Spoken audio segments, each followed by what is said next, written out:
Pour les réponses aux questions. Ça me fait plaisir. Donc, on va entendre maintenant le CACEP, donc le Centre d'aide et de soutien aux intervenants et organismes en petite enfance, avec Karine Bouzilaki et Joël Riassa. Et par la suite, ce sera Équilibre avec Maryse Lefebvre. Donc, ça me fait penser de vous dire tout de suite, les documents papier qu'on reçoit, c'est vraiment super. Si vous aviez l'occasion aussi, si ce n'est pas déjà fait, de l'envoyer par courriel, et ça s'adresse à tout le monde dans la salle, ce sera d'autant plus apprécié. Merci beaucoup. Donc, on vous donne la parole. Merci. Alors, mon nom, c'est Karine Bouzilaki pour l'organisme CACEP. Nous sommes dans une époque de recherche identitaire et de quête de sens. Alors, je pense que dans ce brouillard-là, il faut lire les poètes qui sont des grandes bouées de sauvetage. La poète québécoise Hélène Dorion nous dit « Notre liberté est menacée par un monde davantage préoccupé de sa puissance que de sa fragilité. » Elle dit aussi à cette question initiale « Qui sommes-nous ?» s'ajoute un élément bien tangible « Qui sommes-nous là où nous sommes ?» Alors, choisir comme acte de résistance d'être les veilleurs lucides de notre monde, CACEP en a fait son leitmotiv. Merci à la Commission de nous offrir cet espace de veille. CACEP est une entreprise en économie sociale qui œuvre en prévention par le soutien aux intervenants et aux organismes en petite enfance depuis bientôt 10 ans. Par l'approche réflexive, notre équipe de psychoéducateurs, d'orthopédagogues, de professionnels en éducation et en petite enfance vise à renforcer les compétences des intervenants et à consolider l'intégration de nouvelles pratiques. Alors, la qualité. La littérature, les chercheurs qui sont venus vous voir le présentent sous deux grands volets, la qualité structurelle et la qualité des processus. Quand on s'y intéresse, on sait que la qualité structurelle, donc la taille des groupes, le ratio, la formation initiale et continue du personnel éducateur va influer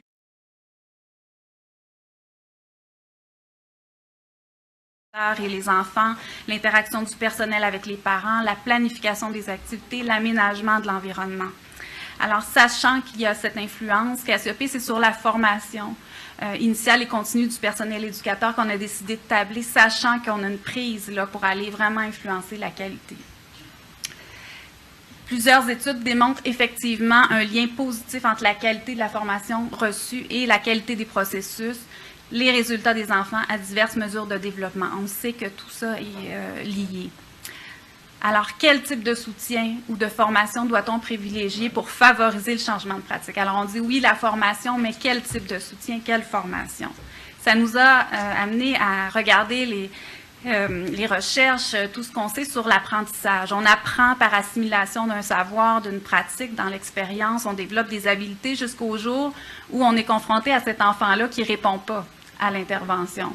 Avec lui, ça ne fonctionne pas. Jour où on est confronté à cet enfant-là qui ne répond pas à l'intervention. Avec lui, ça ne fonctionne pas. Alors, il faut s'accommoder, modifier notre façon d'intervenir, changer pour marcher autrement avec lui. Parfois, on a aussi cette confrontation-là qui vient du savoir théorique. On va aller en formation sur un thème, on va aller se confronter à un savoir théorique et on est surpris de constater qu'après, les changements de pratique ne s'opèrent pas. Les théories, les principes, les conseils présentés ne viennent que se superposer au savoir sans les modifier. Alors, ça nous amène, alors le PowerPoint est un peu bougé là, avec le passage du PC à Mac. Le premier enjeu, passer d'un modèle de soutien expert à un modèle de soutien réflexif. Et CACEP a traversé ces enjeux-là à travers les années. On sait que la posture d'expert, c'est sécurisant. L'expert, il sait, il prend en charge les difficultés, il va donner des conseils, des recommandations. Mais ce qu'on voit sur le terrain, c'est que l'appropriation du savoir théorique ne s'opère pas chez le personnel éducateur à sa simple présentation. Le changement de pratique n'émerge pas en formation de la transmission de connaissances issues de la posture d'expert. Les recommandations de l'expert sont difficilement applicables parfois sur le terrain par les parents, par les intervenants, parce que ces stratégies-là sont en dehors du centre de gravité, si je peux dire, de la personne. Ce sont les stratégies de l'expert et non pas les stratégies des gens. Dans un modèle réflexif, on est dans l'empowerment. c'est faire avec eux. On est avec eux et non pour eux. C'est favoriser un temps de partage de l'expérience, des perceptions, des connaissances. C'est travailler à la construction d'une vision commune et élaborer les stratégies ensemble. Et on sait que dans cette implication active-là, il y a davantage de changements de pratique possibles. Oui, le modèle réflexif, mais il ne suffit pas d'enseigner ou de promouvoir le modèle réflexif ou promouvoir les stratégies comme ça. Il faut contribuer à l'émergence des conditions qui vont être nécessaires. Alors, ça nous amène au deuxième enjeu, soutenir les changements de pratique, le développement des compétences professionnelles, comment et quelles conditions il faut qu'on se donne. Alors, pour apprendre, on sait qu'il faut partir du savoir d'expérience et que la confrontation au savoir théorique doit être en continuité du savoir d'expérience. L'enjeu, il est là. Est-ce que ce qu'on présente en formation va s'accrocher à l'expérience de là où les gens sont rendus, là où ils ont leurs préoccupations, leurs intuitions, leurs motivations, les enjeux qu'ils vivent. Et cette théorie-là doit aller s'accrocher à ce savoir pratique-là pour être la marche d'escalier qui est ajustée, qui va être le pas suivant dont ils ont besoin. Et pour permettre, après qu'il y ait un réel changement de pratique, il faut aller s'accrocher à ce savoir pratique-là. C'est donc, en d'autres mots, Vygotsky dirait tenir compte de la zone proximale de développement des intervenants comme on va le faire pour les enfants. Où est cette équipe d'éducateurs-là? Où on veut aller? Et quelle modalité de soutien on va leur donner pour que ça soit ajusté à ce dont ils ont besoin? C'est donc dire qu'il faut aussi soutenir les gens qui sont au niveau de la gestion, parce que donner de la formation au personnel éducateur, c'est aussi nécessaire d'aller soutenir l'équipe de gestion, parce que c'est eux qui vont avoir à mettre en place les conditions dans leur milieu pour que ce changement-là perdure, à accompagner des résistances, parce que le changement n'est pas nécessairement facile à mettre en place, à garder la vigie, à gérer au niveau opérationnel pour que ce soit possible. C'est un peu comme dire, on est habitué à plier le papier d'une certaine façon, à faire des avions de papier, on est efficace, on est confortable, jusqu'au jour où on se rend compte que ça ne marche plus l'avion de papier, qu'il faut se trouver une autre façon. Il faut plier notre papier autrement. On choisit de faire un oiseau d'origami. Je pourrais vous donner un papier, peut-être l'avion, vous y arriveriez. L'oiseau, je pense que ça vous prendrait c'est difficile.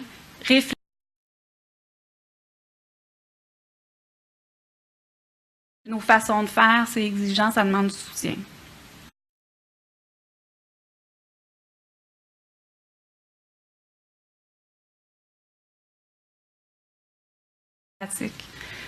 La démarche réflexive amène le personnel éducateur à décrire son expérience. Les faits, les actions, les perceptions, les intuitions qu'ils ont, les défis, les émotions que des situations leur font vivre. Partir de là. Ensuite, faire le pas de recul pour analyser leur action en s'appuyant sur des repères théoriques, en allant chercher des balises développementales. Et après, revenir dans la pratique, consolider l'action. L'adapter, cette action-là. Cette réflexion-là sur l'action, quand on traverse les étapes de la démarche réflexive, c'est une compétence qui demeure, qui se pratique et qui s'intègre, et voyez l'effet ici, plus on intègre cette façon de faire-là, plus la réflexion sur l'action devient une réflexion dans l'action. Et là, ensuite, on parle de développement professionnel parce que cette réflexion-là sur l'action et dans l'action permet de repartir un autre mouvement du cercle. On a travaillé sur un enjeu, sur une problématique d'un enfant. On peut utiliser cette même façon de réfléchir pour aller aborder d'autres enjeux. Alors, de la même façon, j'aime votre symbole de cercle. Pour moi, c'est le développement ici professionnel qui est là. Du temps pour réfléchir. Alors, cette image du puzzle, il y a une case vide. Et la case vide, elle est nécessaire pour permettre le mouvement des carrés. S'il n'y a pas de case vide, il n'y a pas de mouvement, il n'y a pas de changement. Si les milieux n'ont pas de temps pour réfléchir, s'ils n'ont plus d'espace de recul pour réfléchir l'acte éducatif, il n'y aura pas de mouvement, il n'y aura pas de changement de pratique pour la qualité éducative des enfants.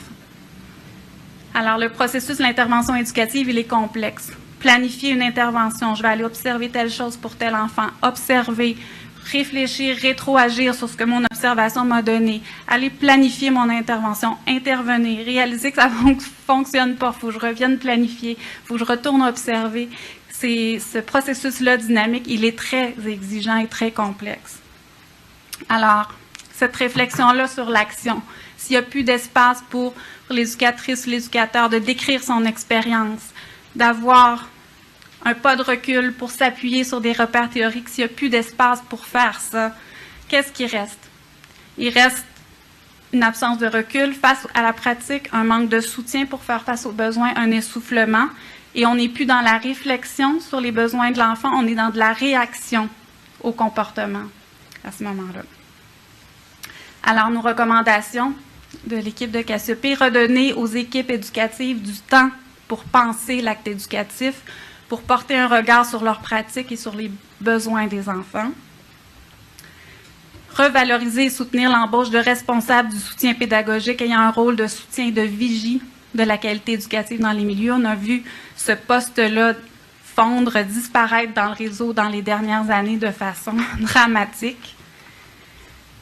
Promouvoir et offrir au milieu de la petite enfance des formations et des modalités de soutien qui sont basées sur les principes de la démarche réflexive, porteuse de changement de pratique et levier de développement professionnel. Et soutenir les milieux de la petite enfance qui prennent soin d'enfants présentant des besoins particuliers par des démarches de soutien concertées. Alors, pour finir, je finis sur ça. Comme disait un grand-père italien avant de s'asseoir à la table, est-ce que les petits y ont assez mangé? Je pense qu'au Québec, on pourrait aussi oser la question quand il s'agit de la richesse collective à partager. Les tout-petits au Québec ont-ils assez pour bien grandir et se développer? Les tout-petits au Québec, ils s'assoient où? Autour de la grande table. Alors, avec cette conviction au ventre, il faut prendre la parole qui nomme la nécessité d'un collectif qui se préoccupe du plus petit, le plus petit comme le plus grand espoir du monde. Prendre la parole pour nommer que la qualité de l'intervention éducative passe par la formation et le soutien aux intervenants en petite enfance à qui on donne et on redonne de la place pour réfléchir l'acte éducatif. Alors, à travers la démarche de la consultation publique qu'offre la Commission sur l'éducation à l'enfance, Cassiopée souhaitait prendre et porter cette parole-là, soutenir le développement professionnel, la formation du personnel éducateur, c'est choisir la qualité éducative pour les petits. Merci beaucoup, Mme Buzilaki. Donc, on passe aux questions des commissaires. Bonjour, merci beaucoup, Karine. Vous êtes un organisme sans but lucratif? Absolument, oui. Vous vous spécialisez justement dans la formation et continue? Plus continue? Ou... Formation continue, mais de plus en plus, notre approche et nos outils descendent dans les milieux d'enseignement, dans les cégeps actuellement. Okay. Oui. Étant donné que c'est une grande préoccupation de notre part, le rehaussement de la qualité qui passe par la formation continue, on a eu Christa Jappel, puis là je ne veux pas mettre en comparaison des stratégies de formation continue, mais qui parlait de son projet Cap Qualité, okay. Puis elle nous sensibilisait à deux choses. On a parfois envie d'être aidé, mais se questionner sur une base continue, c'est aussi exigeant et ça se peut soulever des peurs. Vous l'avez dit, dans réfléchir, il y a fléchir. C'est intéressant comme image. Pouvez-vous nous aider à réfléchir? Là, on a l'impression que vous parlez plus des CPE, mais on a une grosse préoccupation pour les RSG. Puis, quand vous dites partir d'où ils sont et les amener plus loin, ça m'apparaît comme stratégie, en tout cas, là, comme positionnement intéressant pour les RSG. Puis, qu'auriez-vous à nous suggérer pour qu'on continue de soutenir correctement ce réseau-là qui représente un tiers des places au Québec et pour lesquels on a un souhait de continuer à les qualifier puis de les accompagner? Mm-hmm. Par contre, c'est time consuming, vous l'avez dit, ça prend du temps. Exactement. Est-ce que les RSG ont ce temps? C'est ça. On a des questions pratiques à vous poser. C'est vrai que c'est un enjeu, les RSG, et que peut-être sur les 300 milieux qu'on a accompagnés depuis 10 ans là, en mouvement, là, c'est en majorité des CPE, très, très peu, 5 peut-être, milieux privés, garderies privées. Et des RSG, on les rejoint par les bureaux coordonnateurs. Et ce qui leur sert le plus, c'est des outils problématiques concrètes qu'elles vivent. C'est là qu'ils ont besoin d'être soutenus, des outils qui vont leur permettre de réfléchir aussi en n'ayant pas beaucoup de support extérieur, donc de pouvoir traverser ces étapes-là de réflexion quand ils ont une problématique d'un enfant. Donc, avoir des outils qui permettent de soutenir la réflexion. Mais c'est vrai que c'est des gens qui ne peuvent pas être dégagés facilement. Elles sont en présence des enfants en continu. Donc, il y a vraiment un enjeu là, de trouver des façons de les dégager, d'avoir un espace de formation. Sinon, elles vont aller le faire la fin de semaine, elles vont aller le faire en surplus. Là, Ou d'aller vers eux sur une façon plus constante. Oui, exactement. Mais il faut qu'elles aient les moyens de pouvoir avoir ce soutien-là là, dans leur milieu. Mais il faut aller vers elles et partir d'elles, où elles sont, puis aller dégager de l'expérience le besoin pour que ça soit ajusté à ce dont elles ont besoin. Sinon, une formation à thème, une fin de semaine, on sait que les impacts ne sont pas là. Est-ce que vous prenez le temps d'évaluer les formations que vous faites? Parce qu'on s'est fait parler notamment de... je ne sais plus où exactement. Je pense que c'est à Gatineau où on disait, nous, on nous a suivis, on a fait de l'évaluation, puis par la suite, on a évalué l'application, en fait, de la formation qui était donnée. Donc, est-ce que vous avez des mesures d'évaluation de la qualité de la formation que vous offrez? Ce qui a été évalué au tout début de notre histoire, là, avant même qu'on devienne Cassiopée, on était CAP. La Fondation avait soutenu un projet de démonstration pour évaluer une façon de soutenir les milieux de la petite enfance qui était sous une approche comme ça, plus d'empowerment. Et ça avait été démontré comme étant efficace et dans les mesures qui avaient été prises sur les enfants et dans l'autonomie et ce que ça avait donné aux intervenants. On n'a pas de mesure de recherche, mais ça serait intéressant qu'il y ait une équipe qui ait le goût de nous tester. On attend juste ça. Mais ce qu'on voit de terrain, puis si je peux parler d'expérience, c'est que les milieux qui utilisent nos formations ou notre soutien du rôle conseil vont au début le faire autour d'un besoin d'un enfant, par exemple. Et là, ils développent cette approche-là, cette réflexion-là. Et après, c'est plus là qu'ils ont besoin. Là, ils arrivent à être autonomes là-dessus. Là, c'est des enjeux d'équipe, de climat d'équipe, de besoins d'équipe, de travailler la plateforme. Et les besoins changent et ils évoluent. Fait que tu vois un milieu évoluer à travers Donc, ça. vous restez un peu après pour voir comment la formation que vous offrez, ou votre formation est tellement dans le concret, dans la pratique, que vous n'avez pas besoin de revenir. Je ne sais pas si vous comprenez ma question, parce qu'habituellement, normalement, on fait des formations à l'extérieur du milieu ou après les heures, comme vous avez dit. Donc, comment vous voyez, en fait, l'application dans le cadre de la formation, ou est-ce que votre formation est plus dans le cadre de la formation? La formation est dans le milieu souvent et la formation est de pair avec soutenir les équipes de gestion, comme je disais tout à l'heure. Alors, l'équipe d'éducatrices va être accompagnée sur plusieurs ateliers dans le temps. Donc, il y a des moments d'expérimentation et de retour en atelier. On a toujours cet alliage-là, théorie-pratique qui se fait. Donc, en continu, c'est pas un one-shot, là, comme on dirait en anglais. C'est un processus de changement et les équipes de gestion sont rencontrées pour des rétroactions à mesure pour être à même pendant ce cheminement-là, de soutenir bien leur équipe dans les enjeux qui sont différents à chaque fois, là, qui doivent être ajustés. Amener un changement, ça prend un certain temps. Donc, pour amener des changements en vue d'accroître la qualité, avez-vous... vous êtes-vous penché sur la question de savoir c'est quoi le niveau d'intensité que ça peut prendre, par exemple, si on parle de déployer un programme, par exemple, de formation qui serait pour le milieu familial et aussi les installations et les milieux de garde. Mais prenons le milieu familial, mais on veut s'assurer qu'il y ait une amélioration de qualité, parce que j'ai compris le modèle que vous proposez. Là. On parle de quel genre d'intensité? Vous êtes-vous posé cette question-là? Ou... C'est ça. C'est quelque chose qui doit être continu dans le temps. Ça s'échelonne des fois sur une année, sur 2 ans, ces processus-là, avant que les gens... Des fois, les 3 étapes que j'ai présentées tout à l'heure, de faire partir de... Je peux donner un exemple. C'est quoi vos pratiques d'observation? C'est quoi vos outils? Qu'est-ce qui marche dans ce que vous avez déjà? Après ça, le pas de recul sur qu'est-ce qu'on pourrait améliorer, changer, quels sont les outils de repères développementaux à utiliser. Allez l'essayer dans la pratique, on revient. Ces cercles-là peuvent se faire à plusieurs reprises. Là, c'est sur une année, mettons, entre autres. Mais moi, c'est plutôt aussi la fréquence. Parce que, bon, je comprends que c'est pas à tous les jours, parce que là, ça prendrait une armée de formateurs. Et je pense que là, on rêve un petit peu en couleur. Mais si on... Puis, quelqu'un qui s'occupe de formation comme ça, là, par exemple, pour avoir un caseload à peu près de combien de personnes, pensez-vous? Je pose des questions pratiques, hein, mais c'est passé ça, la vraie vie. Une trentaine. De CPE ou On de peut personnes? couvrir. Qu'une-